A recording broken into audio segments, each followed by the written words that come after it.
within 90 meters away from the election table, but observe the election.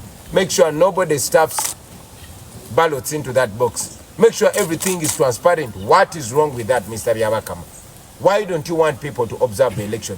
Why do you want people to go back home and sleep so that you bring your cooked results and read them to the people? Isn't it even disturbing to see that the chairperson of the Electoral Commission is repeating what Narisho is saying? He's repeating what Damulira is saying, meaning that they write the script for Mr. Byabakama and he speaks it out. We want to say this, that if Mr. Byabakama has failed to conduct this election non-partisanly and legally, then Mr. Byabakama should resign.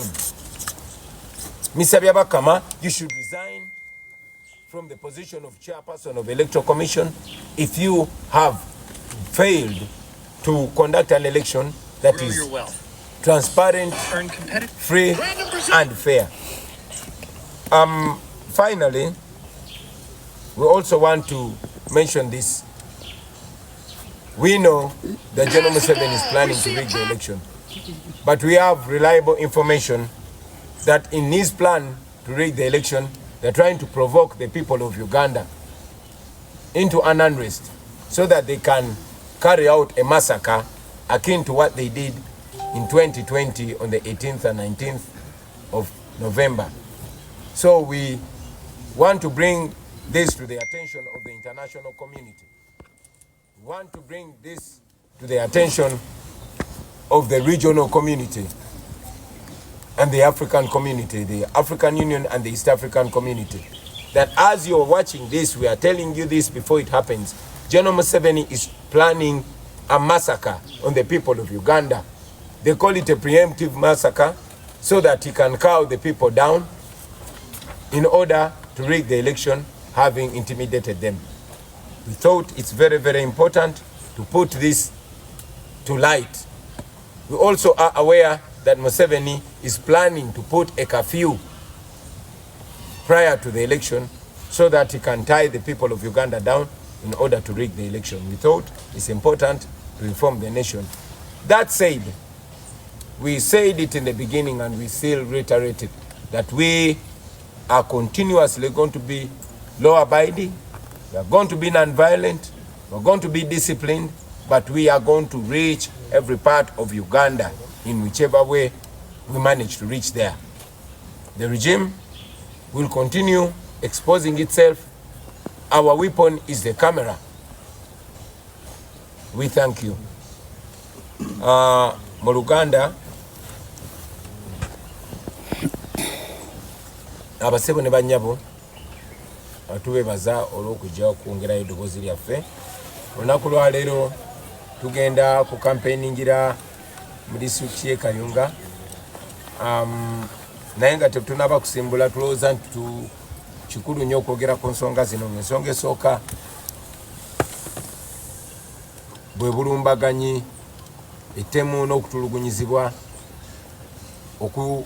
okwatandise era okugenda maaso nga kutuusibwa ku bannayuganda abatalina musango. Bwe twogerera kati bannaffe abasukka mu 400 bakwate bali mu makomera awatali musango, bagenze bakwata abantu bonna abatuwagira, bannaffe abali ku ttiimu yaffe n'ebitundu ebyenjawulo, abannansi abatalina musango naye kubanga ayambadde ebimyufu oba ayambadde t-shirt eriko ekifaananyi kya candidate wa NUP, bagenze babakwata ne babasiba mu makomera. Nga bwe ngambye bwe twogerera basukka mu 400 abali mu makomera. Mwalabye poliisi ya Uganda bwesindirira embwa ngeziweerera abantu abatalina musango ne zibaluma. Kyansonyi nnyo nti ne mwami Byabakama yavuddeyo naye teyavumiridde ekikolwa ekyo eky'obuswavu. Ekyo nno twakoma kiraba mu biseera by'Abamandera nga balwanira eddembe lyabwe, era poliisi y'Abakabulu ne basindirira embwa ne zibaluma. Twakirabako ne mu biseera nga baddugavu balwanira eddembe lyabwe mu myaka egy'enkaaga nga gyakatandika. Kizeemu kulabika wano mu Uganda nga poliisi esindikira embwa zirume abantu abatalina musango abazze okuwuliriza ebigambo byaba besimbyewo basobola okusalawo nga bamanyi kye basalawo.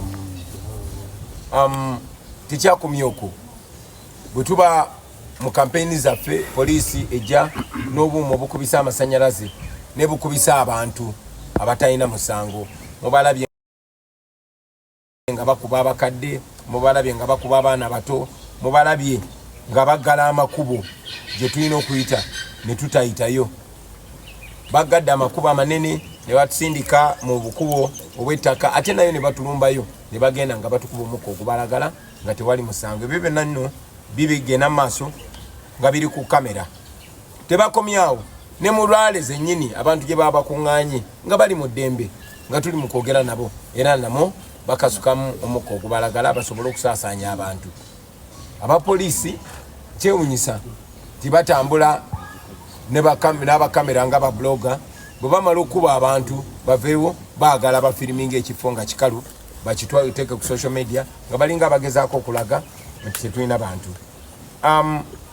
Of course bazze beekwasa nti tebaagala muggundu, tebaagala tutambule n'abantu bangi, naye ekyo kyakwewusa kubanga muzze mulaba Nobert Mao, mulabye Taibwa Speaker wa Parliament, mulabye Tumukunde ne Museveni yennyini nga batambula n'olwebeya lw'abantu nga tewali abakwatako.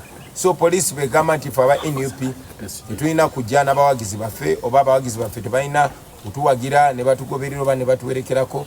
Ekyo kyabwewusa tukiwakanya kubanga bye batugamba tebiri mu mateeka. Ate tosobola tugamba tukole kino nga gwe tuvuganya naye ye akola kirala. Tosobola tugamba tetulina kusinkana abawagizi baffe oba kusanyuka nabo naye nga tebiri betuvuganya nabo basinkana abawagizi baabwe era ne batambula nabo. Kaakati nekyo kituleese n'okwogera ku nsonga za mwami Byabakama yakulira akakiiko ak'ebyokulonda. Naye akakiiko ak'ebyokulonda keefudde neesirikidde ng'embeera eno yonna yonna egenda maaso. Mwami Byabakama yali mwangu nnyo okuvaayo n'avumirira ekikolwa kyange okugenda okugula kasooli ku mukyala yali atunda kasooli mu kkubo mu bitundu gye nali ngenza okampeyinga. Ne mwami Byabakama tanavaayo kwogera ku ttemu ligenda maaso, tanavaayo kwogera ku basirikale abatomera abantu, tanavaayo kwogera ku makubo ge batuzibira ne batulemesa okugenda okola kampeyini. Tetwatuuse katosi ku kampeyininga kubanga makubo bagagala, tetwatuuka mukono kampeyininga kubanga makubo bagagala. Poliisi tegale kubo ng'obuzaayo eddakiika 5 okutuuka wolaga negamba genda oyite mu kkubo eddala erigenda okutwala essaawa 2 n'otuuka ng'obudde bugenze ate ne baggalawo ne bakuba n'omukka ogubalagala mu lwale ne bagamba obudde buweddeyo.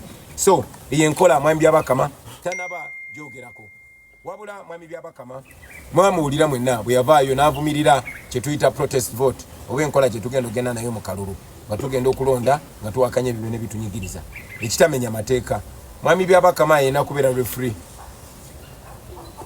naye ate kati naye alinga eyefudde omuzannyo era ayingidde mu kisaawe. N'olunaku lw'eggulu mwamulabye ng'addiŋŋana ebya Nalweyiso byabadde ayogera, ng'addiŋŋana ebya Damulira byabadde ayogera, ng'agaana bannansi okugenda okukuuma akalulu kaabwe. Mwami Byabakama njagala omutegeeza nti omulamwa gwe twajja nagwo gwa ACP oba Active Citizen Participation.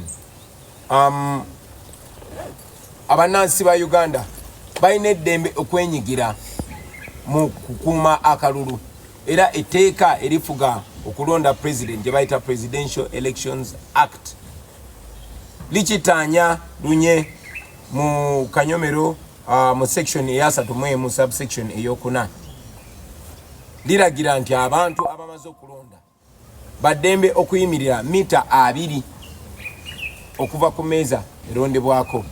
N'olw'ensonga eyo tewali teeka bannayuganda lye baba bamenye okuuma akalulu kaabwe tekiriyo. Mwami Museveni agamba abamu bakalulu, tugamba baatubba akalulu, n'abeesimbawo abalala bagamba bababba akalulu. Ne kkooti ensukulumu eya Uganda nayo yavaayo negamba obululu bwabbibwa.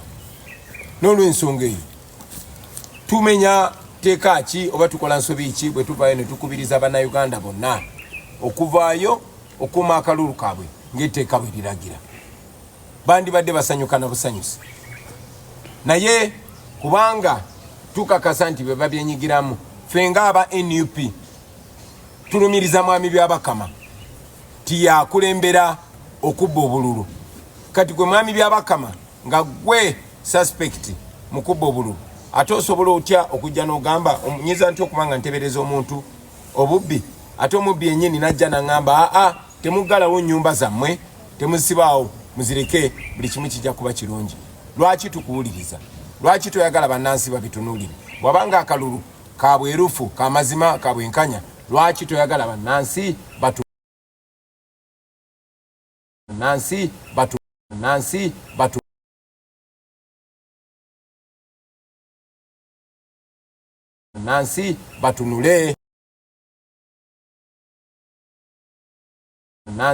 batunule